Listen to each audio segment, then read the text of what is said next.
Okay. Okay. So we continue with Daas Tevunos. So we are. So last time we left off was with the question that we didn't really have a good clarity on, which I still don't have clarity on. So let's just move on.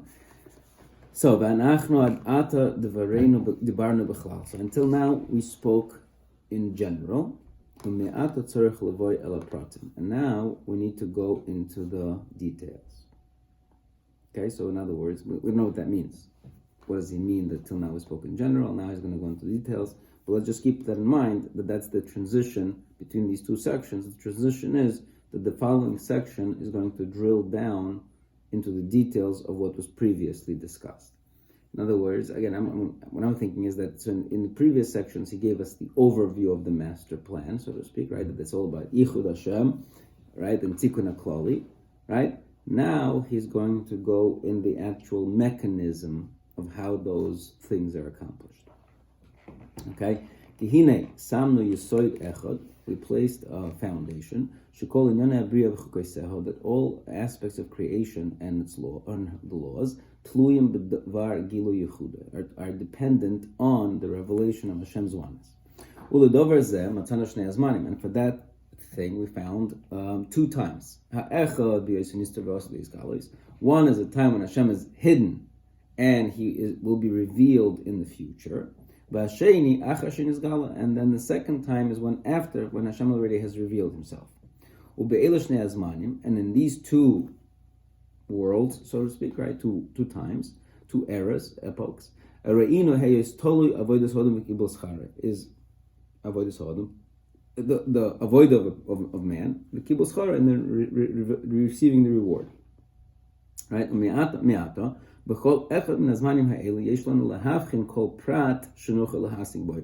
Now, in each one of these two epochs, we need to drill down into kind of the laws of nature, the details, right, that we can understand. We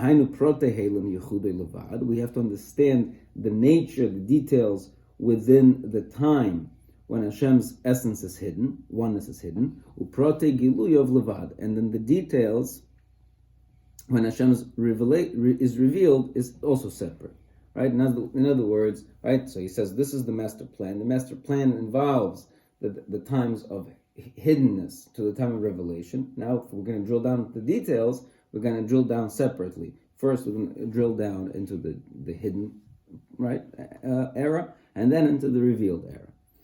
However, we also need to separately analyze the hiskasher, the knot. Let's call it he's going to call it a bridge, but it's not right now. It's hiskasher. It's the connection, right? It's the connection between these two times. Since we know that we're going to have to transition from one time to the next, right? So then we have to also analyze the details of the transition period or the transition mechanism, right? So as such, the two eras need to have a place of hischabrusim, of connection, right? Shehu hama'aver, which is like a bridge between two extremes, right? So if there's a time of avoida and the time of schar, there also has to be a transition between the two times, okay, or the mechanism in how you go from this time to that time. Meaning, again, to jump ahead, meaning it's not that it's going to be like this is the time of avoida, this, right, and which is the time of the hiddenness, and then Hashem says, okay, time's up. Okay, this world, wrap it up, starting the new world. That's not how it's going to work. It's that from whatever already exists in this world, we have to somehow morph into the next world, right? It's a process from within that whatever's available here. So how does that process work? Okay.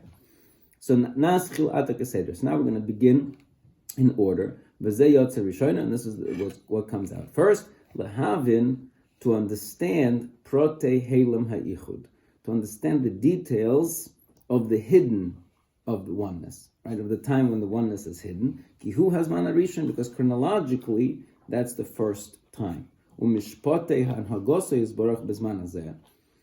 I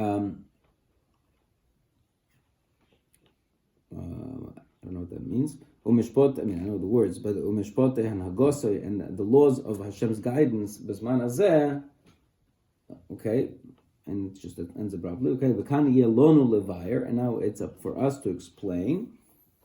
Kol inyonei ha'avoida b'chol toldoiseha, all the aspects of avoida with all of its ramifications, v'achona, and the necessary preparation, asher bu'odom, or not preparation, but the necessary ingredients, asher bu'odom, that exist in man, la'asoiso, to do the avoida.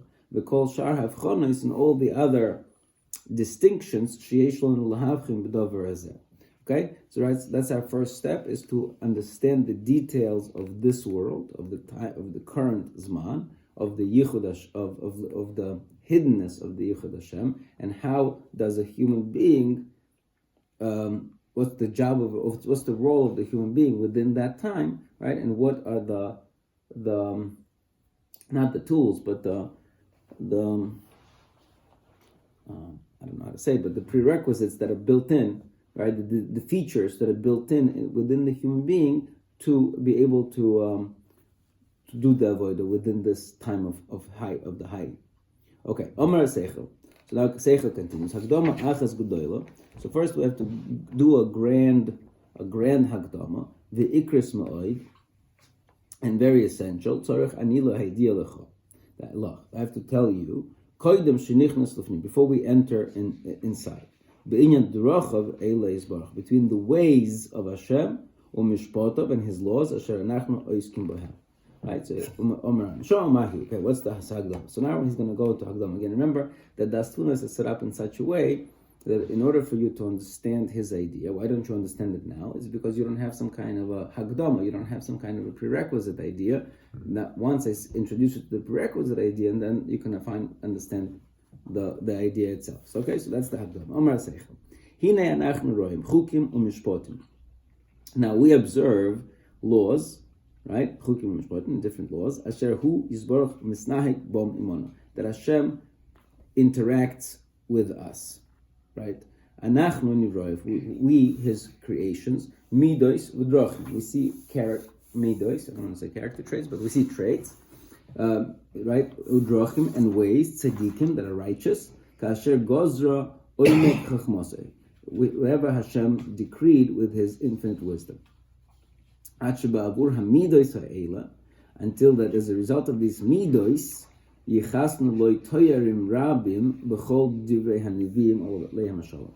Right, meaning we see that Hashem, creates earthquakes to punish sinners. We see Hashem punish Sodom. Right, we see Hashem did Kriyas Yamsuf. We see different actions. We see that those actions are as a result of His midos, right? So we talk about Hashem has racham. We talk about Hashem has chesed, right? We observe different actions, and as a result, we attribute certain midos to Hashem.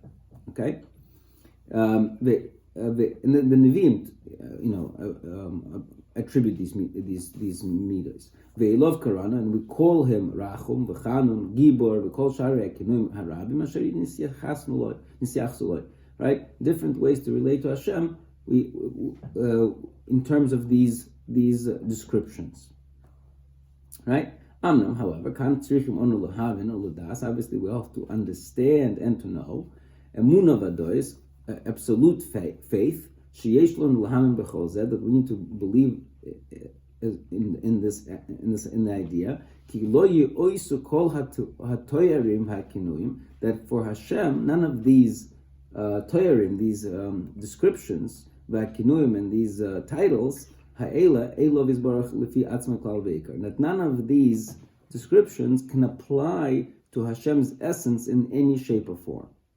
Right? These, when we say Hashem is Rachum, we're not speaking about the essence of Hashem. Because none of these actions, they're not similar to the actions that a person takes as an expression of his nature, right? So I get angry, right? And I, pachikit, right? So that's an expression. I get angry, I have a certain inner emotion, and as a result of that inner emotion, I do an action.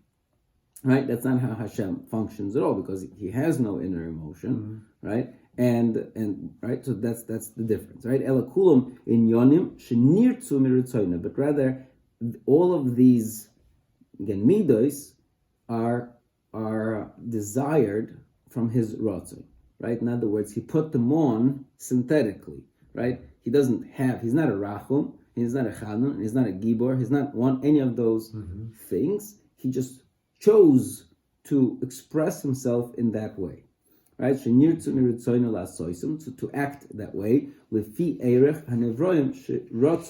because why did he want to act that way? For the sake of the creations, right? That he chose to create, right?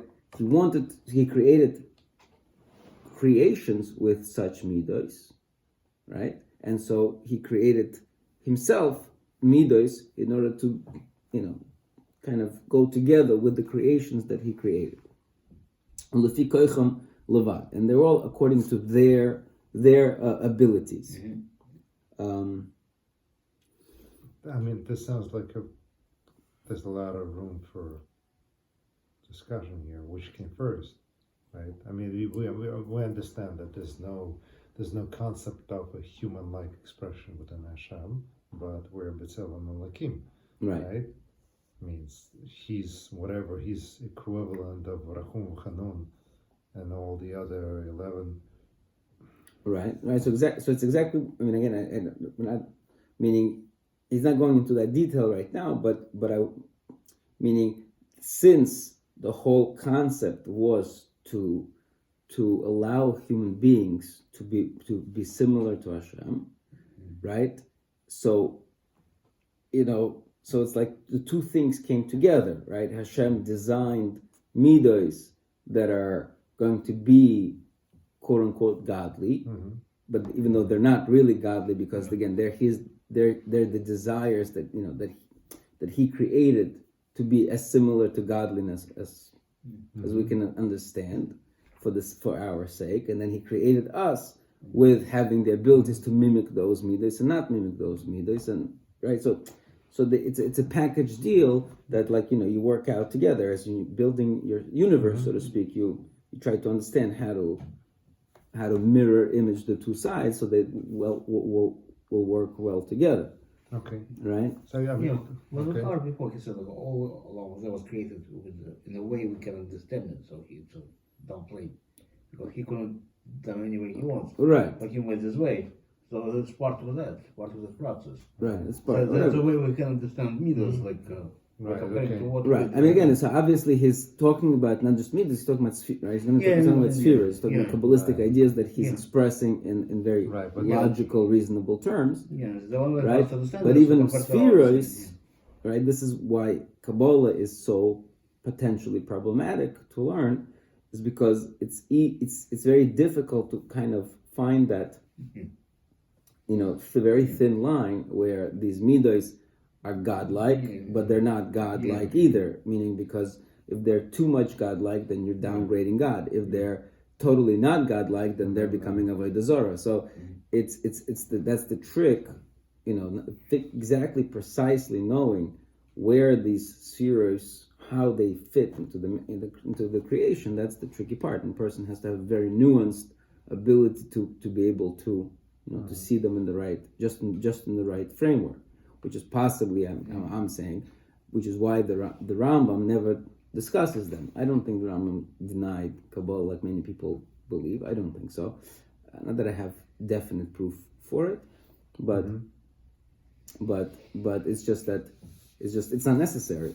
You could be a totally spiritual Jew with just having a very simple faith in the true infinite God, and his. And one simple being, completely unchanging, and serve that one simple being without having a very complex and nuanced understanding.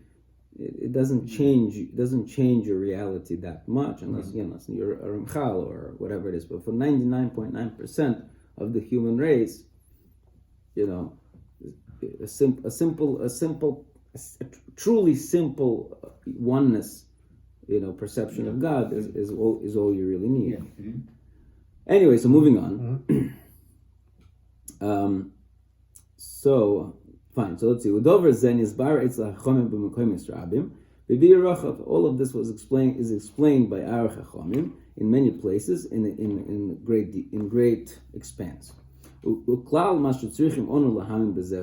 in general, what we need to believe with regards to this,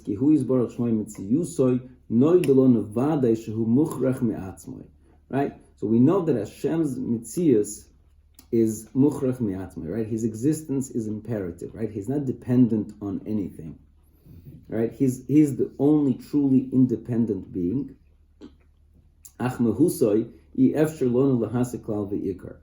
But his essence, it's impossible for us to understand at all.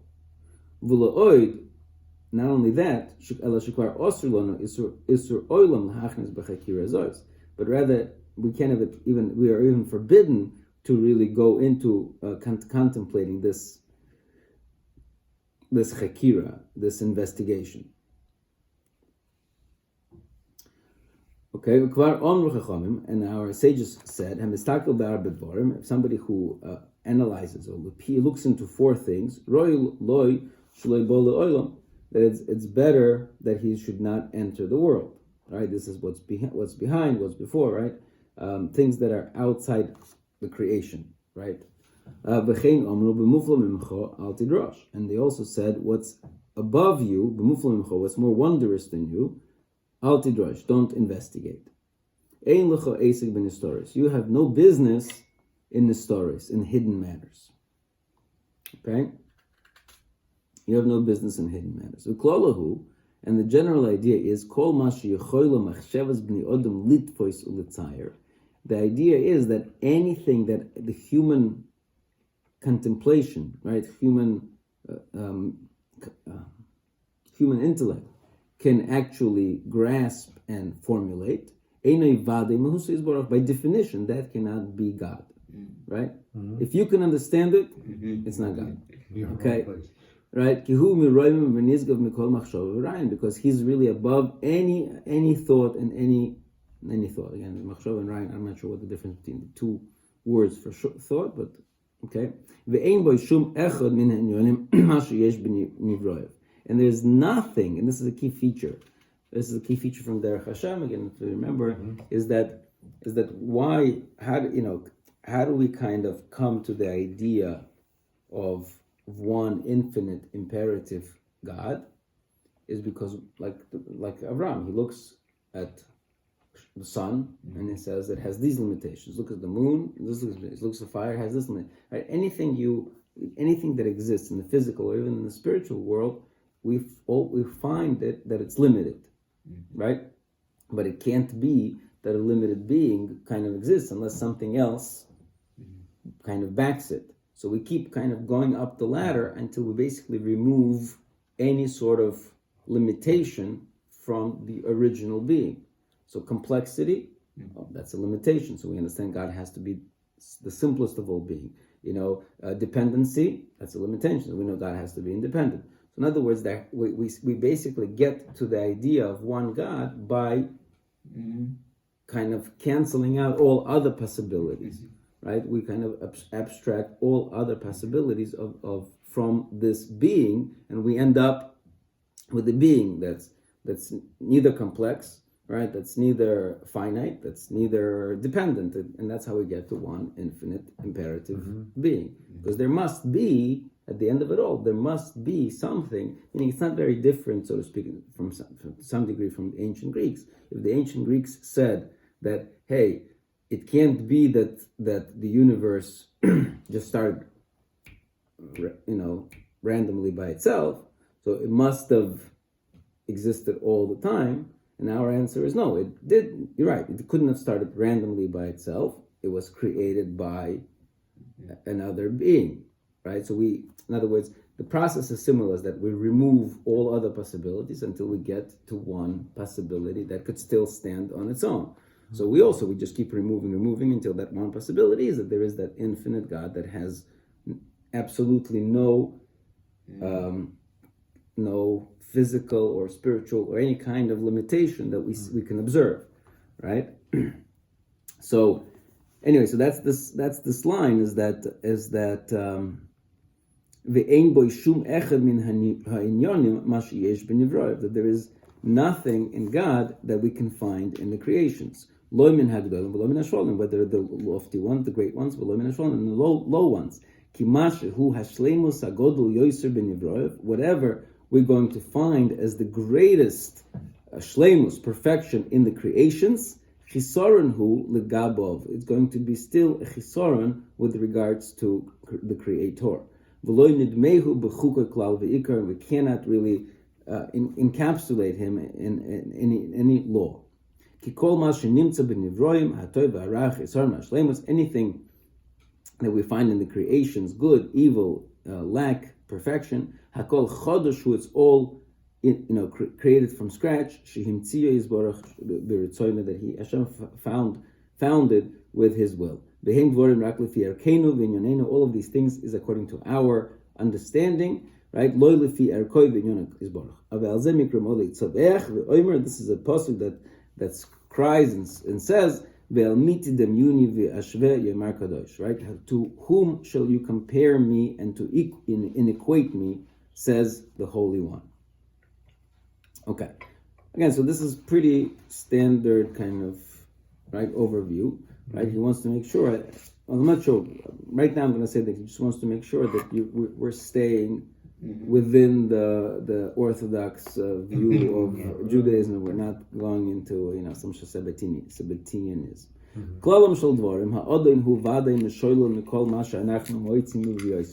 So the idea is that the master is certainly mishoilel, is certainly removed, abstracted from any sort of anything we observe in the creations. Im chisaron, im mashlemus, whether it's chisaron, whether it's something that we consider perfection. V'rak hu levadai hasholim b'shlemus u'amiti. He is the only being that is perfected in true perfection. She'ein shayach bo chisaron b'shum ponim klal ve'ikar. He has no chisaron in any shape or form. V'hu bilti musag etzleinu klal, and he is not graspable, right, by us at all. Ve'ein shum echad min yonim shayachim boy, and none of these ideas are even shayach to him. V'ulam. However, however, with his desire to create creations, and to guide them, right, and to interact with them, and to give over to them some of his goodness, and to shower them with blessings, and to share with them some sort of a revelation from his honor, which is greater than any blessing and praise, so that we should benefit from his light. Again, so there's a lot of things here that he lists that he's sharing with us. Again, I'll just just repeat. So what he's saying: to create us, to interact with us, right? To give over the goodness, his goodness, to emanate his blessings. I'm not sure if that's goodness and blessings is one thing. That's how the commas over here are, but it could be two things. Revelation from his honor, which is greater than any praise and tila. The previous level is to give over the brachos, but then his honor is even above brachos, right? Then to bask in his light. Okay, so let's see, 1, 2, 3, 4, 5. I'm seeing five levels: to create, to engage, to bless, to share honor, and to give light. That's what I'm saying. I'm saying five levels. Okay? Oz som loy kaviyochel choyku mishpat shel hanhoga yisharos. Then he set up a system of law the straight guidance, balanced guidance. Kechol hanhoga azois shenachnu roim mashomim. All of the hanhoga, this interacting. I don't know how do they translate hanhoga in this context? I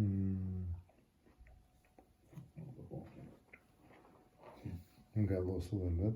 Yeah, here, something. Mm-hmm.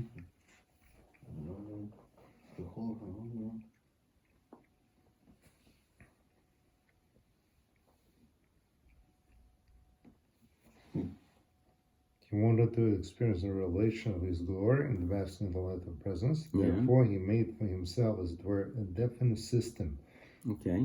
with which to direct the world with justice. This is the system of laws that we ourselves observe and perceive all around us.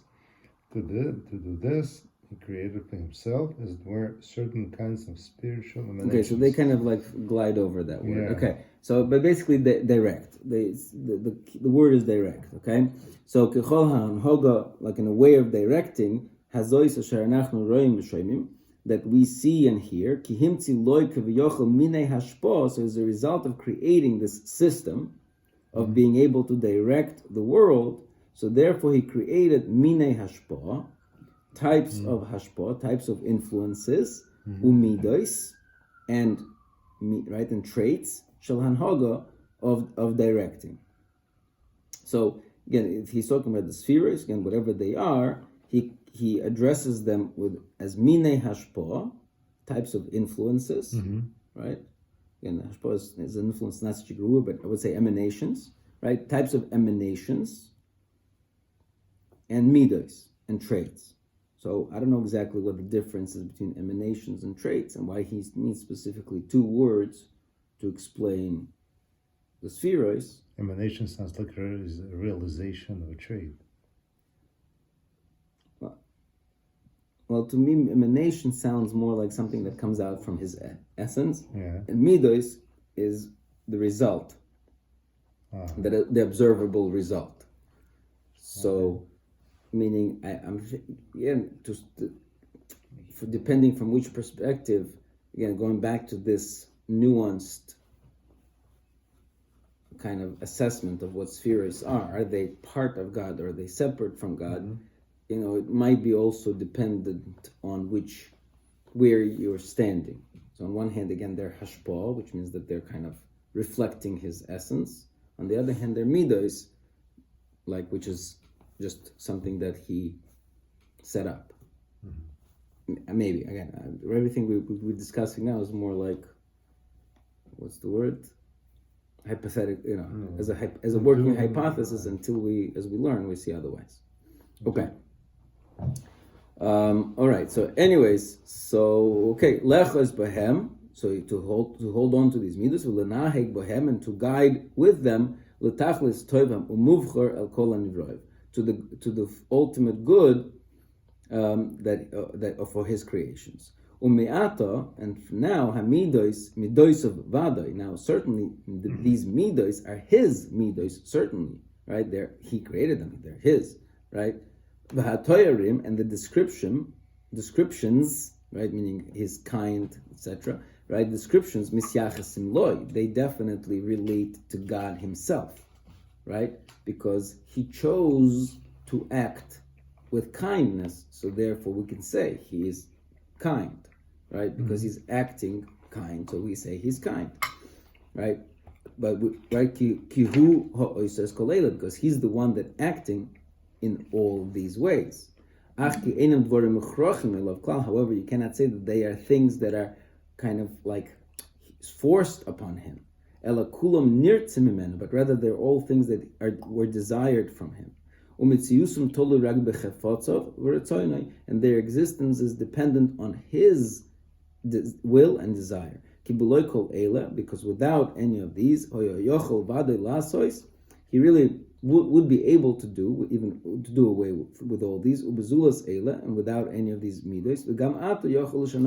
And really, He can change them at will. Okay? And even now, He can change them at will. Okay? That's, again, I'm not sure what that means. But that sounds significant to me, in a sense that what chesed could become not chesed. I'm not sure exactly. Reshuffle the structure of the world and the way we know it, and his revelation here. Right. Again, if Ramchal says that he could do it, he could, right? and you could do without having us, done it at least once is not, meaning I don't. Meaning, I mean, obviously, I need to know that he could do whatever he wants, right? And he can, destroy the whole system, like we say, go to toihu v'voihu, right? That, like you said, like without any structure or design, right? But and that's okay. But if a Ramchal is telling me that he could do away with it, I'm assuming he has something particular in mind, that where Hashem, in order to reveal the ability to do away with it, has to at least once in the history of the world to actually demonstrate such ability. I think it is just too complicated. What? I think it's just too complicated here. It is, he said, like, Hashem acts when a chesed. It's not like he acts in a chesed. He acts in a way that will be understood by us as a chesed. Right. That's what the explanation is. So, like I said, Right, but he can't. He acts in a way that will be understood by us as chesed or justice or something. That's it. No, it's not it, because I mean, you're right, but And that's the thing how he can change. Let's say, for example, you have a nice beautiful house, then let's say a big fire happened, something bad, and so you had to move somewhere else. Months later, big earthquake, entire territory collapsed.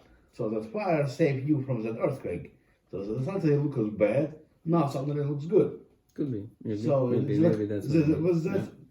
That's not the way he acts. That's the way how we perceive what's happening. But that's terrible thing he did to me. Oh, that's a good thing he did to me. But whatever he did, it was the same thing. So It could be, but I'm not it's sure our because- perception. So that's what it is. It could be, but I'm thinking that.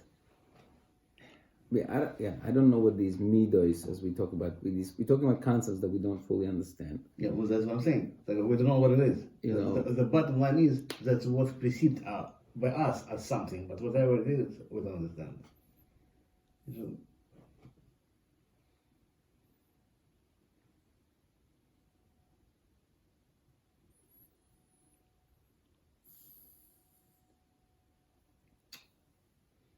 I don't know how to say this, but we humans, right? When we observe certain phenomena, we start giving those phenomena names, right? Now, when we give a name to a phenomenon, we give a name. Does it exist?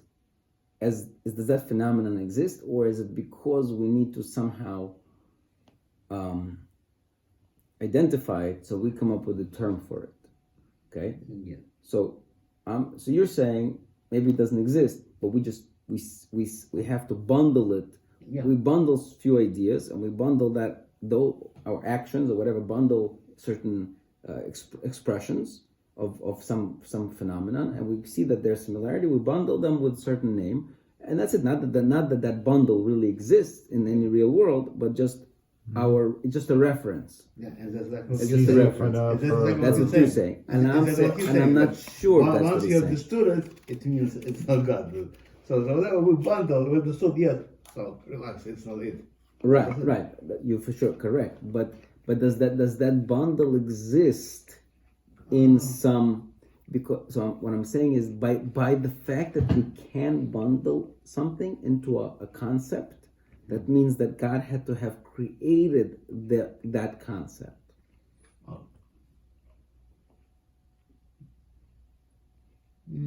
And so, because all the midos that he created are midos that exist, right? In other words, to some degree, it's all God, and that to some degree, any concept is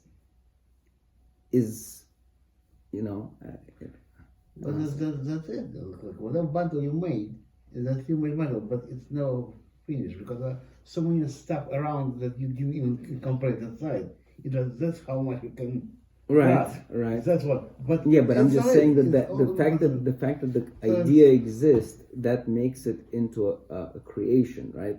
And it makes it into and it has I don't want to say mamashas because an idea has no mamashas. But on the other hand, because an idea exists, it therefore takes on an existence. I don't know how to say this, but not just a reference. It's more than just a reference. The fact that we are able to refer to an idea, therefore the idea exists. That's just an expression of him, and with a certain angle, a certain light, and like I keep on going to the idea of stained glass, right? That's the clarity. He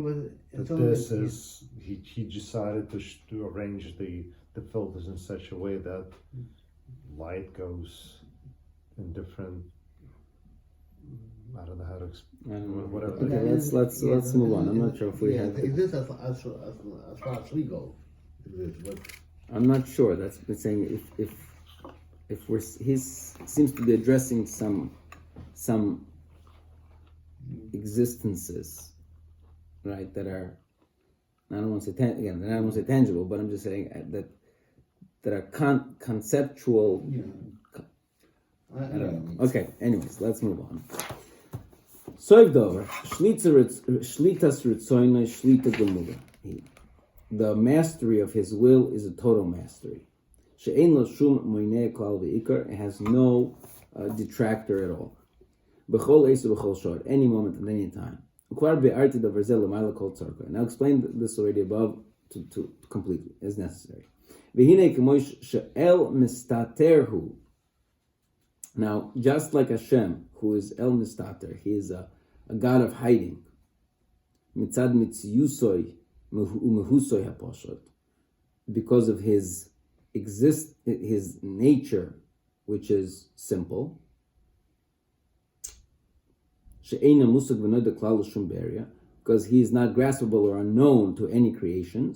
Kei niglek voidoi. However, he's also somewhat revealed, his honor is somewhat revealed and known through these actions. And this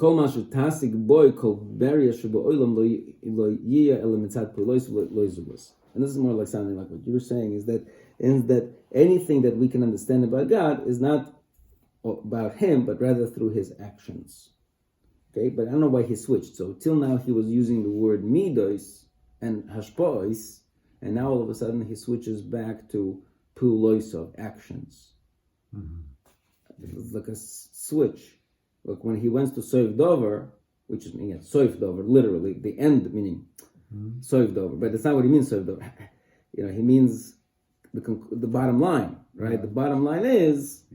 So, but he switched, there's a transition here. I mean, if you notice, till now he's talking about midos, so all of a sudden he's going actions, right? Usually, again, when we're talking about humans have feelings, midos, and then result in actions, right? So, when God to Hashem, when you see what's happening to you, based on the actions, you can ascribe midos, which you know that Hashem just... Yeah, but you should know that midos is not actually him, it's just the way you perceive it. That's what it is.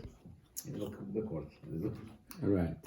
It's also interesting, just on a side note, I don't know what to do with this yet, is that right now he's calling God El Mistater, which is a pasuk from Yisrael they bring over here, right? Which means the hidden God. But over here, the word hidden is referring to God's super perfection, right? Which we cannot understand. Later, and really before also, when we're talking about hidden God, we're talking about the God that hid himself from the world, so that to allow the imperfection to exist in the world, which is kind of very different, right? When we sing "Va'afilu ba'astara," I know right. Right, we talk. That's a different hiding, right? Megillas Esther or whatever it is, right? It's different hiding than what he's talking about over here. But so it's weird that in order to express Hashem's, what's the word? Perfection.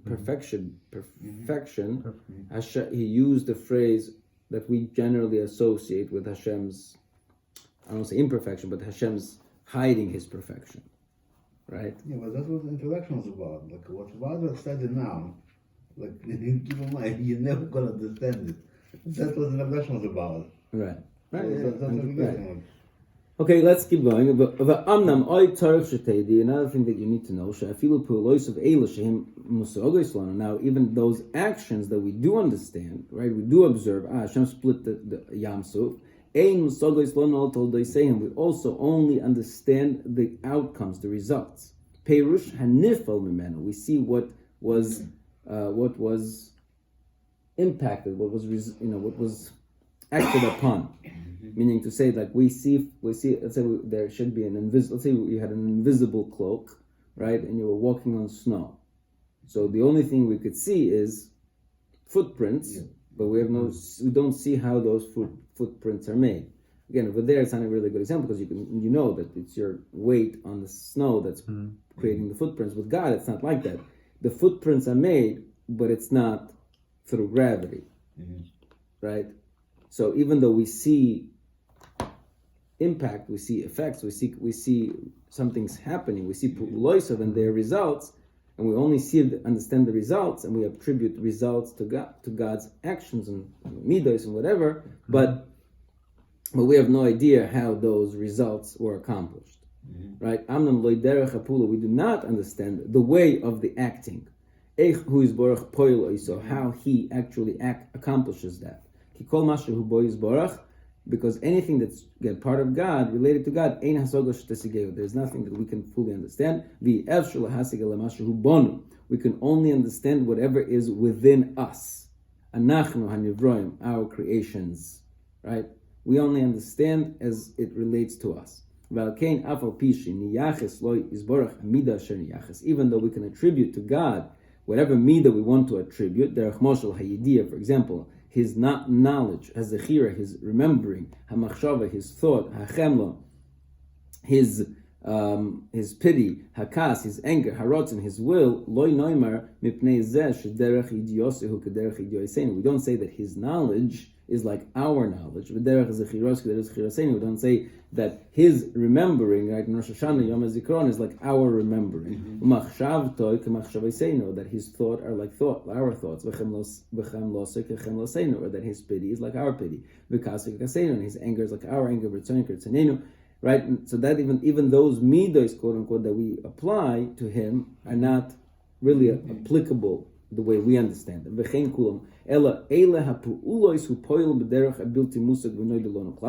It's that he acts these actions in a way that completely is not understandable to us. But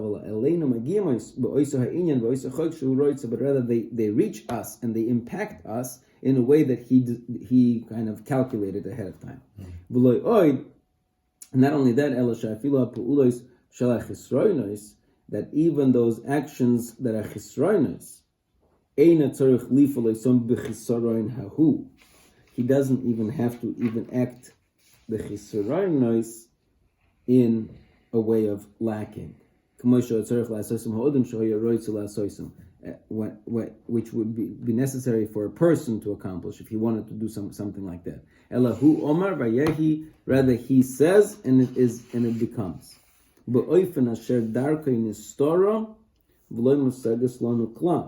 a way that his way is hidden and is not understandable to us at all. Again, I'm not sure what he's saying. What does he mean over here? That even those actions that are chisaron, I have no idea what that means. Maybe let's see if it's and then these actions, they come to us in whatever measure that he designed for it. So go and learn, meaning the example of this is Hashem's voice in Oyhel Moed. Shomru Chazal, the Gemara says, or the Medrash says, Kol Hashem b'koyach, on the pasuk in Tehillim, that Kol Hashem b'koyach, Hashem's voice is with strength, right? And so when Hashem's voice comes with strength, V'afal Pikein, but still Moshe Shemeh, v'Kol Yisrael lo Shemim, but Moshe hears, the rest of the Jews don't hear. So it's a booming voice that none of us pick up. It's not on our wavelength. Because he could do anything he wants. V'hu yochel lasis kol ma shehu roitz, and he could do whatever he desires. She'ein shum choik sheyakveihu, there's no law that can prevent him. V'shum mishpat gvul shimneihu, and there's no limitation that can hold him back. Alkein lo nakish lepuloisov mepulos nivrim klal. So therefore, we cannot kind of compare or make a what's the word? Transpose, right, from our actions to his actions at all. Because our actions are confined, right? Mugbal from the word gvul, umischamim from the word tchum, right? So there's gvul and there's tchum, right? So I don't know exactly what the difference is. Okay, but who is baruch yikol yochel agam? He, however, is all able, right? Completely. Okay, so that's so again, I hear. So now the only thing I don't understand in this paragraph, like I said, what does he want when he says that even at the actions of chisaron, he doesn't, right? Even the actions of chisaron, I don't know what he's referring to. Hashem does not need to act using chisaron. That I don't understand. Okay. V'hinei, again, I'm just going to finish and then we're going to call it a day, yeah? V'hinei adheina higdamti lecha hagdoma sheyitzricha lekol ma shenasok bo b'vikucheinu zeh. So now I presented for you an introduction, which is necessary for anything we're going to, discuss here. Now we can go into the details. Okay. Amra neshama. Shamati, I heard. These ideas are settled well by me. Because it's impossible to, I don't know what the lishkoit means over here, to dwell upon the ideas of the bria. Unless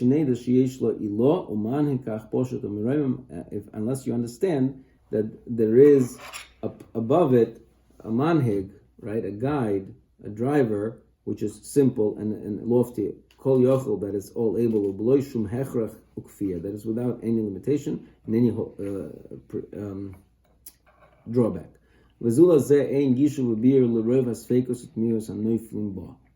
without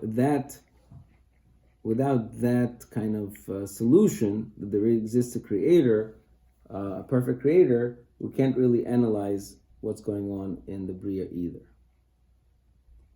Okay, so we'll leave with that, with the Hakdama, right? So for now, we're going to say that the Hakdama is purely, how should I say, religious in nature. In other words, to make sure that you don't